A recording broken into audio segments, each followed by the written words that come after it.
All right, everybody, this is Scott Ruschenberg here. I wanted to make this video for all the lacrosse dads that I sit up there with and haven't seen this side of me and what Corbin and I do.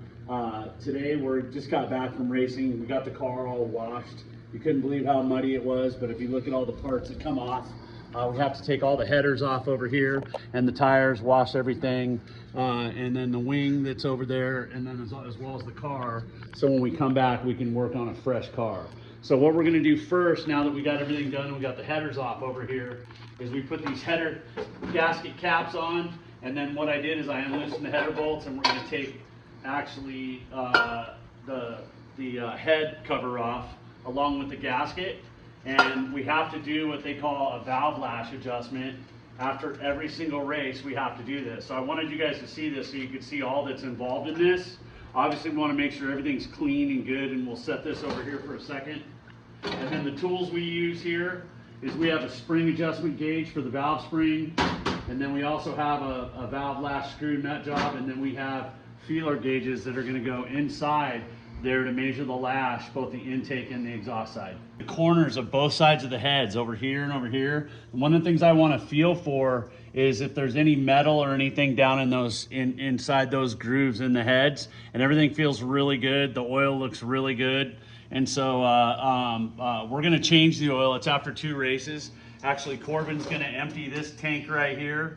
This is what we call a dry sump tank, and this holds all the oil for the system, because this pan is a dry sump pan, and that runs off a mechanical pump that's right up here off the motor, and that, as the motor turns over, that turns this pump through this system and then oils the whole system. All right, here we are back with our valve lash adjustment that we got to do. This trusty Moyle Racing engine's an absolute thumper. Corbin loves it. We got our heads off. I got my trusty sheet here from Jamie Moyle, and what we're looking for is, since the motor's cold, we want a valve lash on the intake side of 0.012 and 0.014 on the exhaust side. There's our exhaust side right there. There's our intake side. You can always tell because there's a port, right? We're checking the valves for lash.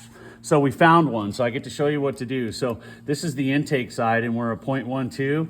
So we go in there, and that moves a little easy in there, and it's too much for me. Where that one's tougher, right? And I'm pushing on it. Where that is a little bit too loose. So what we got to do is we're going to take our valve wrench, we're gonna lay this up in there and then loosen this, right? We're gonna break that loose, okay? And then what we're gonna do is we're gonna turn this wrench just a little bit, crank that back down, and we're gonna measure it again. We're gonna make sure that that tightens it a little bit more. And it looks like now we're just a tiny bit too tight. This is where it gets a little tough, because you gotta be kind of perfect with it, right? So we'll break that loose again. We're gonna turn that back a little, lock it down. That's a little loose too. So it's a fine line here, unfortunately. Back a little there. That's it right there. You wanna hear that nice pop once she goes in. That's perfect right there, okay? We'll tighten that back up, make sure. You wanna hear yep, that's the perfect feel right there. There we go. And that's how you do your valve lash tightening right there. Here again, the last thing we're gonna do is we're gonna inspect all of our rocker arms where we just finished this last port, and she's real good, spinning nice, she's in her spot. And we're gonna tighten all these down to torque spec. That way we don't ever have to worry about valve coming apart. I know I've done it. I go back on each one. I wait to hear my torque wrench click. Boom, there she is. That means she's exactly right. This is a special tool that they make for torquing these. It makes them real easy on a 7/16 12 point. And that's lashing all your valves and making sure everything's good. Now I can put this motor back to the side, and we're gonna repeat the motor. We're gonna repeat the same thing on the other side. So this thing's ready to go race in the next race. And we have to do this after every single race. So we got this side all done. I'm just gonna tighten everything down. We got lucky on this side. We only had to adjust one. One intake was a little bit off, so we tightened her up.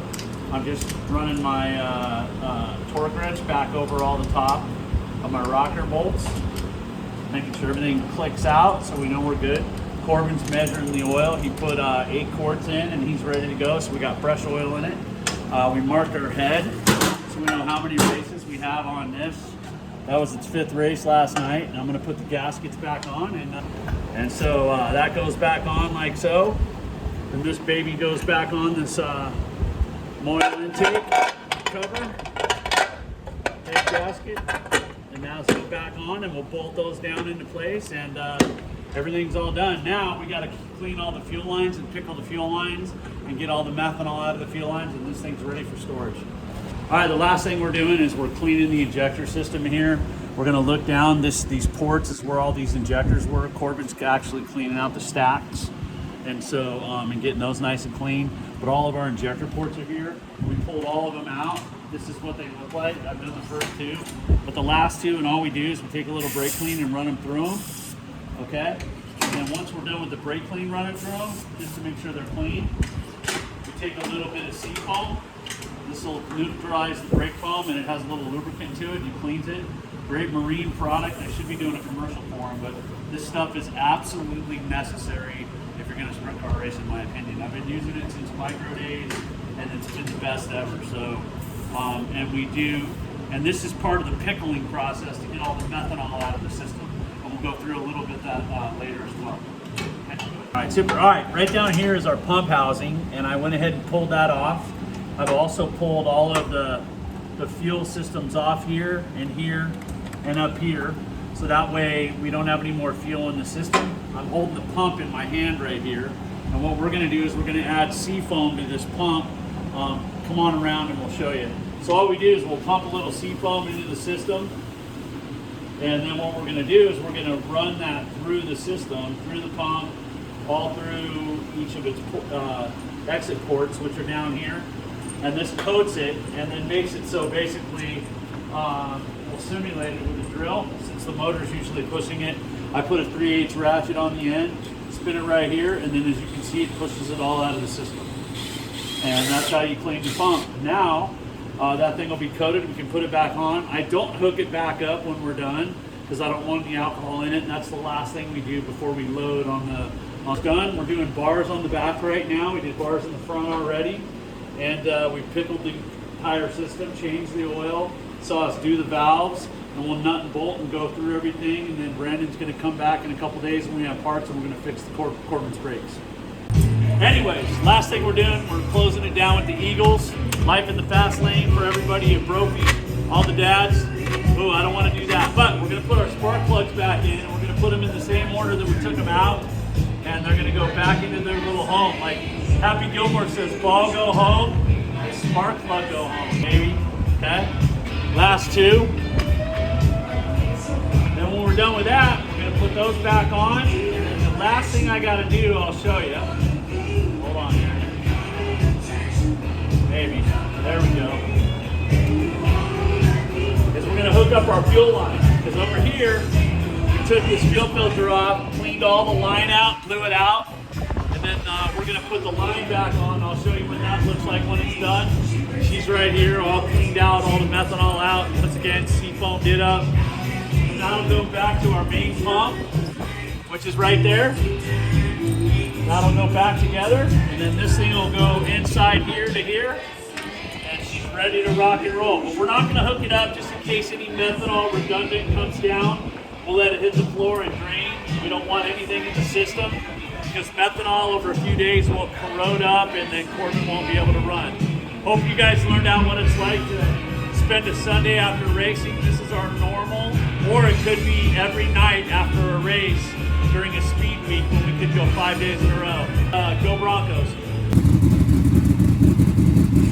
The last thing I wanted to leave you guys with was actually getting to hear one of these motors run. Even though she's at idle because she's warming up, this will give you an idea of once she's back together what she sounds like.